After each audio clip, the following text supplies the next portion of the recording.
اور اسلام میں جن کا ذکر ملتا ہے ان کے بارے میں بھی بتائیں گے۔ تو آپ اس ویڈیو کو پورا آخری تک دیکھتے رہیے اور جلدی سے آپ اس ویڈیو کو ایک لائک کر دیجئے، اور آپ نے چینل کو ابھی تک سبسکرائب نہیں کیا ہوا ہے تو جلدی سے آپ اس چینل کو سبسکرائب کر لیجئے، کیونکہ ہم آپ کے لیے بہت ہی پیاری پیاری ویڈیو لاتے رہتے ہیں۔ دوستو، دراصل معاملہ یہ ہے، ہم پرست معاشرے کا حصہ رہے ہیں۔ آج بھی ہمارے دیش میں ہم پرستی کا کوئی شانی نہیں رکھتا، جس کی وجہ سے ہماری روایہ میں بھی ہم پرستی کا خاص اثر رہا ہے۔ یہی وجہ ہے کہ بلی کو ہم پرست کے عقائد کے ساتھ جوڑا جاتا ہے۔ کہا جاتا ہے بلی کا رونا بدسکونی ہوتا ہے۔ جس گھر میں بلی کے رونے کی آواز آئے تو سمجھ لیجئے اس گھر میں کسی کی وفات کی نشانی ہے۔ بہت سے قصے کہانیاں ایسے ہی مشہور ہیں۔ کہا جاتا ہے کالی بلی راستہ کاٹ دے، تو اس سے بھی بہت مندرن قصے کہانیاں مشہور ہیں کہ بلی راستہ کاٹ لے تو کچھ برا ہونے والا ہے۔ پیارے دوستو، یہ سب فالتو کی باتیں ہیں۔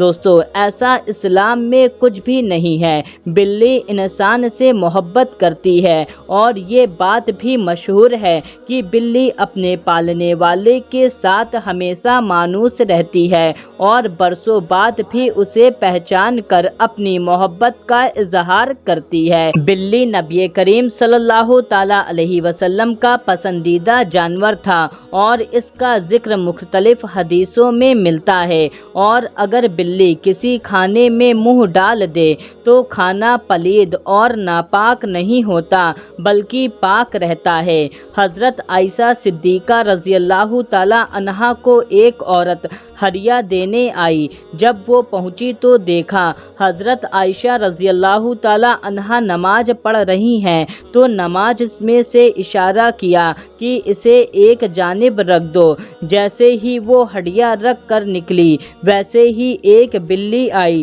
تو اس نے ایک طرف سے ہدیہ کھانا شروع کر دیا۔ نماز کے بعد حضرت اماں عائشہ صدیقہ رضی اللہ تعالیٰ عنہا نے اسی جگہ سے ہدیہ کھایا جہاں سے بلی کھا رہی تھی، اور پھر فرمایا، میں نے نبی کریم صلی اللہ تعالیٰ علیہ وسلم سے سنا ہے کہ بلی پلید یا نجس نہیں ہوتی ہے، یہ تو تم پر آنے جانے والیاں ہے۔ میں نے دیکھا ہے حضور نبی کریم صلی اللہ تعالیٰ علیہ وسلم بلی کے بچے ہوئے پانی سے وضو کیا کرتے تھے اور کہا کرتے تھے، یہ تم پر حلال ہے، یہ ناپاک نہیں ہے۔ پیارے دوستو، ایک حدیث میں اور آتا ہے کہ ایک عورت کو بلی کی وجہ سے عذاب میں مبتلا کر دیا گیا۔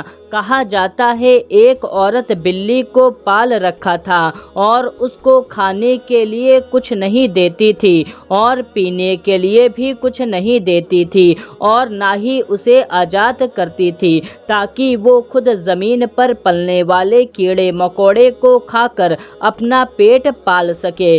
وہ عورت اس بلی پر ظلم کرتی تھی تو وہ اسی کے باعث عذاب میں مبتلا ہو گئی۔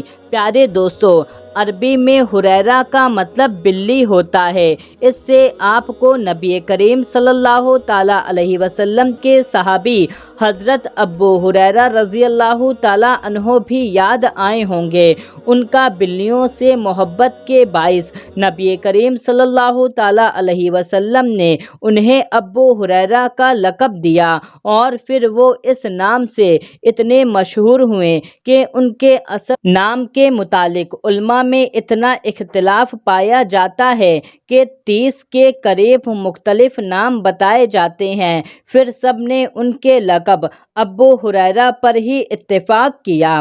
پیارے دوستو، یہ ویڈیو آپ کو کیسی لگی آپ کمنٹ کر کے ہم کو ضرور بتائیں، اور جن کے گھر میں بلیاں پال رکھی ہیں وہ کمنٹ کر کے ہمیں ضرور بتائیں، اور ان کا کیا نام رکھا ہے اس کو بھی کمنٹ کر کے ہمیں ضرور بتائیں۔ ملتے ہیں تب تک کے لیے اللہ حافظ۔